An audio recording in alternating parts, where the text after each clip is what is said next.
Hi, my name is Kelvin Newman and welcome to the Brighton SEO podcast, where we share talks from one of the world's most popular search and marketing conferences. The event started out as a few people meeting in an upstairs room of a pub and is now attended by over 3,000 people from all over the world. This episode is a recording of one of the speakers at a recent event.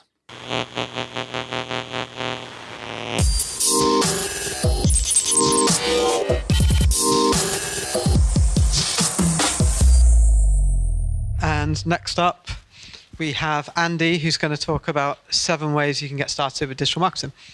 Thank you very much. I have bad news for you. I am that guy that right at the end of the day wants you all to get involved with a presentation. There is a little bit of audience participation. It's not painful, I do promise that, and the drink's just to help me through it more than anything else. So, right, where did the clicker go? So let's meet. The slides are all there. There's a link at the bottom. I have tweeted it from my company account, Eximo Marketing, but we'll bring that up again at the end. The presentation is 7 questions you need to ask before you start digital marketing. It could, in theory, take the word digital out there. I'm a big believer in the fact that all marketing starts from the same principles. If you start to jump ahead into digital and tactical, whether that's TV or digital, it doesn't matter. You miss the basic points. So this is looking at the 7 questions that you need to do to get that going. I'm going to start by talking about my favorite subject, me. Just a little bit here. I have just left the Tomorrow Lab. That's the top agency in the corner. Belfast's best agency. I'd now say they're Belfast's second best agency. And we've been working with this process for a little while now. I also run a thing called Wifi Refugees, which is a fundraising concept where marketers give up the time to raise money for local refugee charities. And I studied at Ulster University. That's not just to tell you that I've got a master's in marketing. You all go, woo, thank you. It's more because this is where this presentation formed. It has a theoretical and an academic background to it. So this is how it started life. Studying my master's program, one of the professors put this forward as the fundamental underpinning of all marketing. Now, I sat through that lecture, and I can't tell you what that's about. It's academically rigorous, but it's practically useless. So I took this back to the Tomorrow Lab and sat with a guy called Niall, who is a bit of a gruff Irishman. He doesn't say many words, mainly just grunts at people, but he's a lovely, lovely guy and he knows his stuff. So between us, we managed to pull it together into this 7-step process. So the 7 steps all start with a C: company, customer, context, competition, content, competence, and capital. And there's a question that goes with each of those sections. So that's what we're going to take you through. So with company, the question that goes with that is, what do you do? Now, we don't just ask one question, but when I work with clients, this is how we start off. And we say, what do you do? And they always say, oh, well, we manufacture tires. Great, okay. What do you, and you start trying to dig through and find out what makes them different. Now, often with that, we talk about mission statements. So I'll say to people, what's your mission statement? And typically, you get some old shit like this. And it's guided by a relentless focus on a quality and another cliche and this, that, and the other. We strive to deliver this and this and this. Who's got a company with a mission statement that's a bit like that? Yeah, there's a few hands going up. As an agency, who works in agencies? Do you work with clients who have mission statements like this?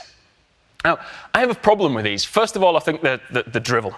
But secondly, if people can't understand what you do as a company, if you outsource stuff to an agency and they don't fundamentally understand what you do, they can't be authentic for you.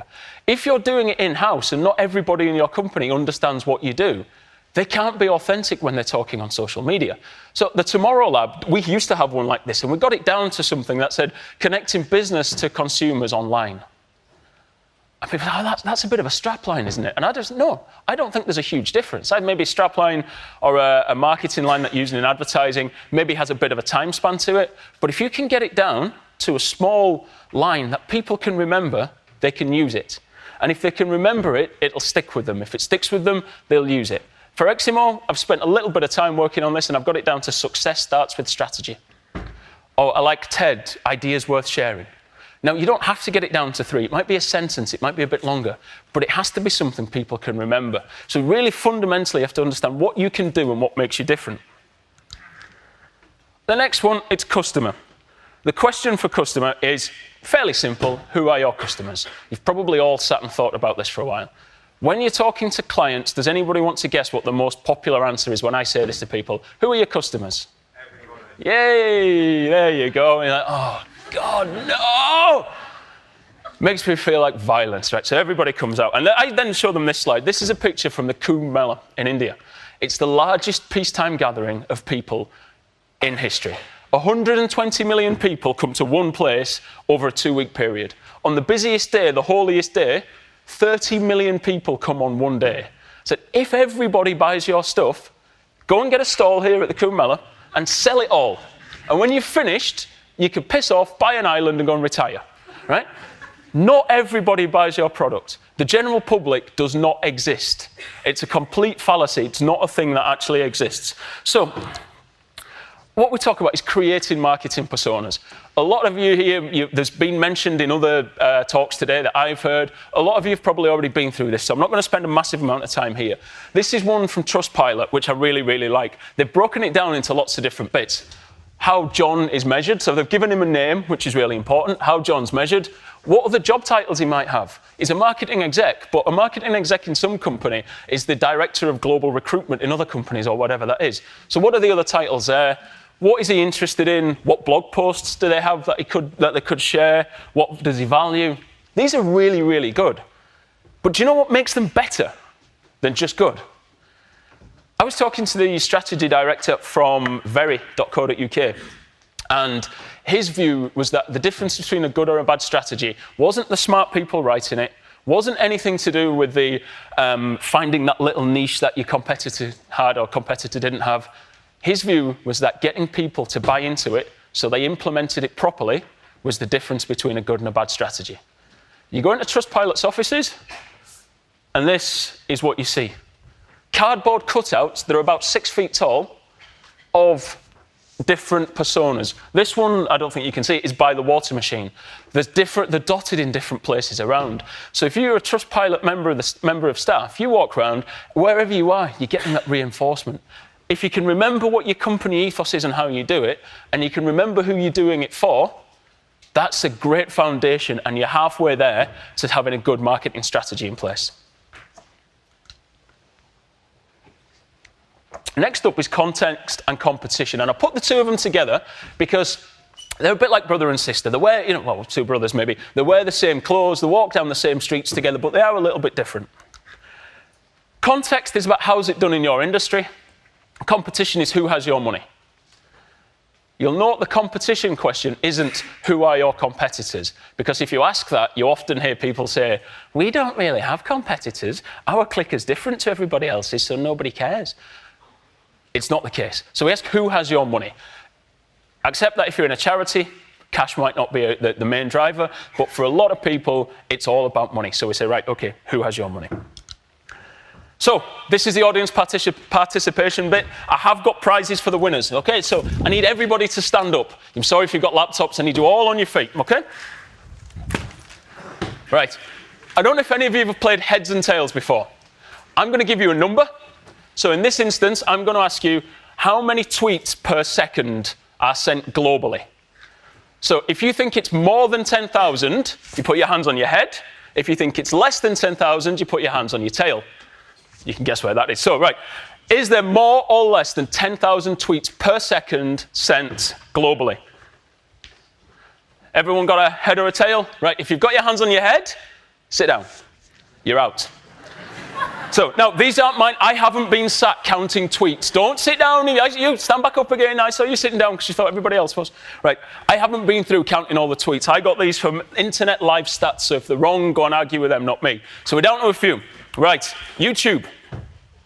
More or less than 10,000 YouTube views, not uploads, views per second. If you think there's more than 10,000 views per second, put your hands on your head. Less than 10,000, put your hands on your bum. Just the ones who are left standing now, not you, sir, cheating at the back. You're already out. Right, so if you've got your hands on your head, stay standing. If you've got your hands on your bum, sit down. 69,500. How many have we got left? All right, okay. Instagram posts. More or less than 10,000 Instagram posts per second. Hands on your head if you think it's more, hands on your tail if you think it's less. If you've got your hands on your head, sit down. You shouldn't have changed. Right, how many have we got left? We've got 2 left. Brilliant. Well, I've got 2 prizes, so you're both winners. But we'll do it, see if we can get to a winner. Google searches. 3. Wait, oh, sorry. Whoa. Right. More or less than 10,000 Google searches per second. Hands on your head if you think it's more. Hands on your tail if you think it's less. You can't have one hand up and one hand down, that's cheating. Hedging your bets. Right, everyone's got their hands on their heads. And you're all right, it's 60,667. Anyway, so right, we've got 3 winners and I've only got 2 prizes. If you go and see the lovely people, you can have that one, because I can reach it.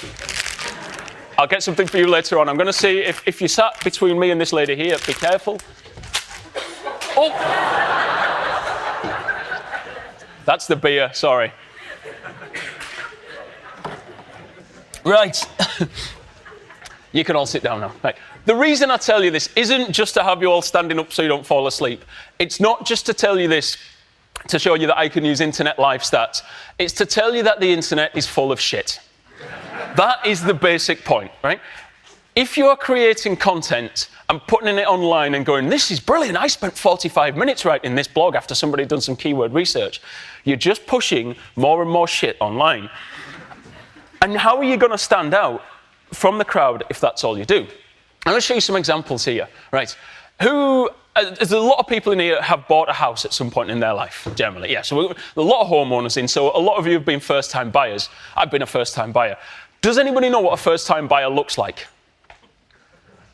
Because these are screenshots from banks around the UK. This is what a first-time buyer looks like. They sit on the floor by a box. This is from a building society, that one. What about this one? Where are they? There's a couple more sat on the floor, a box. What about them? This is Barclays, sat on the floor by a box. Hold on a minute. Yep, there you go, eating pizza. But look what we've got here. Sat on the floor by a box. Because that's what first-time buyers look like. 5 big financial institutions, banks have pots of cash to spend on marketing, and this is the best they can come up with. But, you think, oh, well, maybe that's just picking on one sector. What about perfume? Beautiful lady, nice font, product. Beautiful lady, nice font, product. Hold on a second. Does anyone see any similarities between that ad and that ad? Or that ad and that one? Beautiful lady, product. Or this one. They're all the same sort of ads.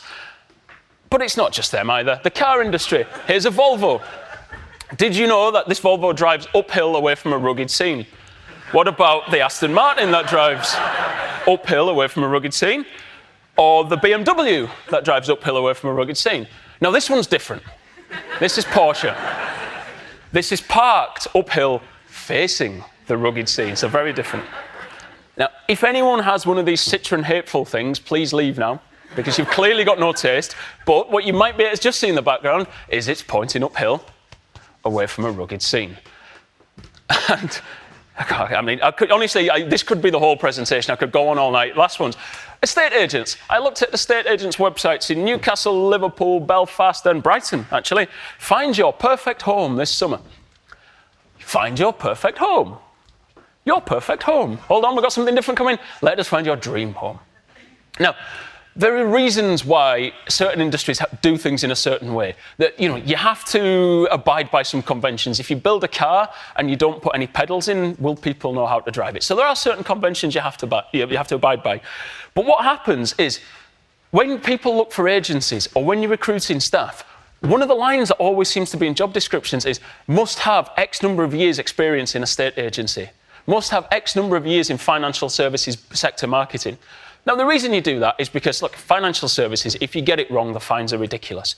But what happens is you recruit people who work on the same things, you recruit an agency that's done the same thing, and they, funnily enough, deliver you the same thing as everybody else. Now, how are you supposed to stand out in a crowded marketplace when you go back and you say, this is what makes us different as a company, but then everybody delivers the same stuff? You're not living the fact that you're telling people you're different as a company. The line I use when I'm talking to clients is this: when nothing goes right, go left. How can you be a little bit different to what your competitors are doing? How can you use that information to stand out from the crowd? Now, I often think when you talk to people about the 4 Ps of marketing, there's always someone sat there going, There's 7 Ps actually, Andy. Right? It doesn't matter. The 4 Ps are basics, and a lot of people have heard them and understood them. Product, price, place, promotion. It's really, really difficult to stand out on anything other than promotion. And the reason I say that is I hate people coming to conferences, standing on stage, and the only lazy example they can come up with is an Apple example. But seeing as it's current, I just want to mention it. Apple 10 or Apple X or whatever you call it, within 12 hours of the Apple phone being released, I must have seen at least 100 blogs of people going, Samsung have had that feature for the last 2 years, right? And they have.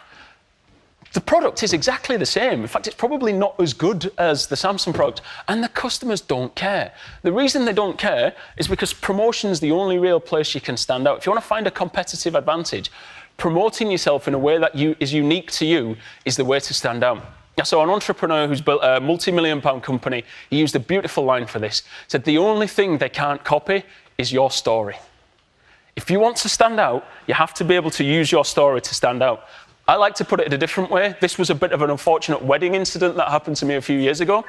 Stop copying your competitors. They don't know what they're doing either.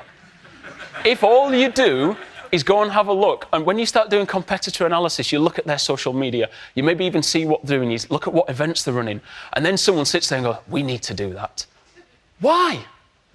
All you're doing is being later to market with them. You don't know if they've come up with this idea doing 2-for-1 drinks or doing free shipping. You don't know if the marketing director's being kicked around the boardroom by the board saying, you're putting us out of business with this. You're sat looking at one end of the campaign going, we need to copy that. Stop it. Go back to the beginning. What makes us unique as a company? Who are we doing this for? How is everyone else doing it in our industry? And how do we stand out? So we can take the money off of them. That's the way you start to look at it and start to stand out. When it comes to competence, I'm going to kind of gloss over this one because I know I'm starting to carry on a little bit, but competence is about looking at what skills do you have. If you're in-house, it's about doing a gap analysis, looking at the people around you and saying, okay, what skills do we have? Do we need to outsource? Do we need to bring stuff in? If you're an agency, it's about being honest and saying, are we recommending solutions because we can deliver them, or are we recommending solutions because they're right for the client? I've talked to people, I've been into companies where they say, all right, we know we need to do X to reach our market, so why aren't you doing it then? Oh, well, we don't have anybody in-house who can do it. So they've come up with these marketing plans, they spend the time, they invest it and say, this is what we need to do, and then don't do it because they don't have the skills. I like these couple, I mean, these are just daft examples. The pen is mightier than the finger, the famous Samsung ad that was put up on a billboard, unfortunately, and the kind of, anyway, look, you'll be able to read it yourself. There you go. Copywriters, they're always my favourite girls. Cleanrooms, I'm not sure what that is. And, you know, I've been a social media strategist with the password. But be really honest and have those conversations. Do you need to bring in X up? This isn't saying go and work with an agency. It's about making sure that you don't deliver a strategy based on the skills you have, based on, let's go back to the beginning, what stands out as a company? Who are we doing it for? How is it done in our industry? And how do we bring that to stand us apart from the competition? What skills do we need to make that happen? Because if you don't ask that question, you just end up delivering stuff because you can do it, or because we've got so-and-so in-house and she likes doing Facebook, so we'll just do a Facebook campaign. No. Content. Other people have talked at length about content today in a much better way than I can. I'm just going to touch on it briefly. The question for content is, what stories can you tell about your business? We're all about storytelling. I heard the guy downstairs from ITM Productions, great process about storytelling. The thing I want to talk about storytelling goes back to the ad age, the days of Mad Men, where they talked about fab content.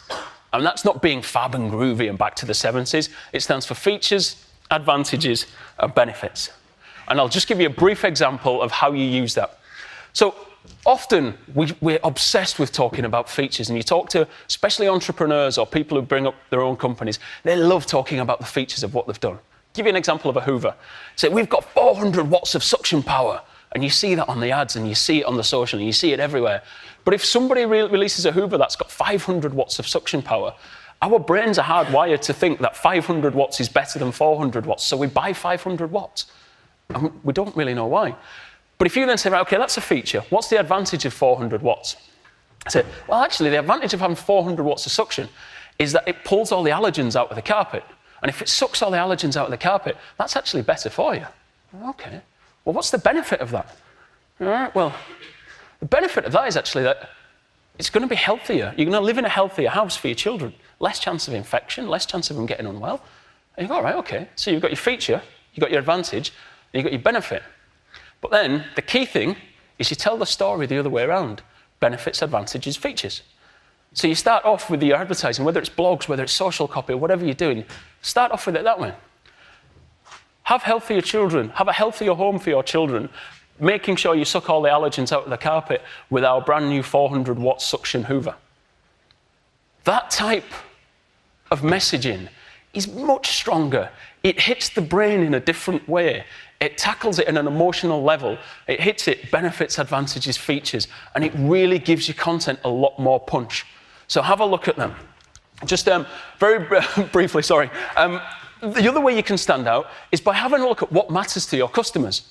91% of customers trust reviews more than a salesperson. So while you're pushing messages, what about what your customers are saying to you?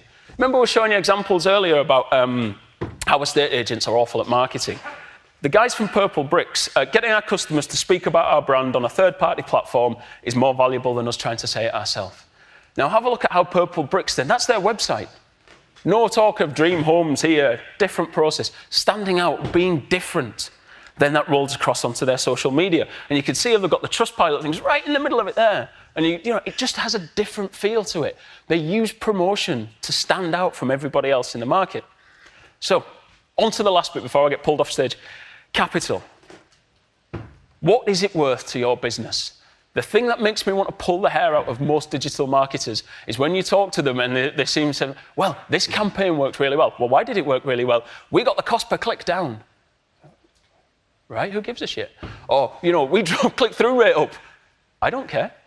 What's it worth to the business? I've never sat with a CEO. I've never sat or talked to anyone who's on a board who've gone, our cost per click's gone down, 4% over the last 2 months. Like, great. That's great, and it is important, but it's not the most important thing in there. So when you look at what's it worth to your business, a bit of marketing theory again, awareness, interest, desire, action. The only thing you have to be careful of with this is that it tends to push you towards action all the time. If you're only ever focused on driving sales up, and up, you tend to focus on what happens right at the bottom of the funnel. That's fine in the short term, but in the long term, you end up killing yourself. So do make sure that you keep going at the top. The other thing I think that a lot of marketers do, this is Professor Mark Ritson. You won't be able to read that, but he talks about how many metrics Facebook have got for success in a campaign. If anybody wants to give me the biggest flop of a campaign they've worked on, give me access to all the data, and in an hour, I'll be able to produce you a report that says it was the best thing since sliced bread. There are so many metrics now that it's almost, you can tell anyone anything. But what happens is you lose your credibility. When you start handing reports in that go to the board or handing reports in that go to sales directors, marketing directors, and they look at this and go, I know we spent all this money and I know it was a shambles. And you hand a report that says, look, it's sunny everywhere we go, it's brilliant. You lose credibility. So stick with what's important, because when you have a look at this, it's all about the Benjamins. Most companies, that's all they care about is the money and the sales. So ask yourself, what do we do differently as a company? Who are we doing it for? What's the context of our industry? How does it look? How do we stand out from the competition? Who's going to do the work for us? What stories are we going to tell about it? And how is this going to pay off for who we're doing this for our company? And once you've got those 7 bits, you've got all the data you need to analyze. And at that stage, you can start writing your strategy. So that's me done. I think I am a few minutes over. Sorry, Kev. But the slides are online. I have tweeted them from @Eximo Marketing. I'm at Andi Jarvis with an I. I'll tweet them from there as well, and I'll be around for the rest of the day if you want to have a chat. Thank you very much. This was originally recorded at a Brighton SEO conference. If you want to listen to more episodes or find out about the conference itself, you can do at brightonseo.com.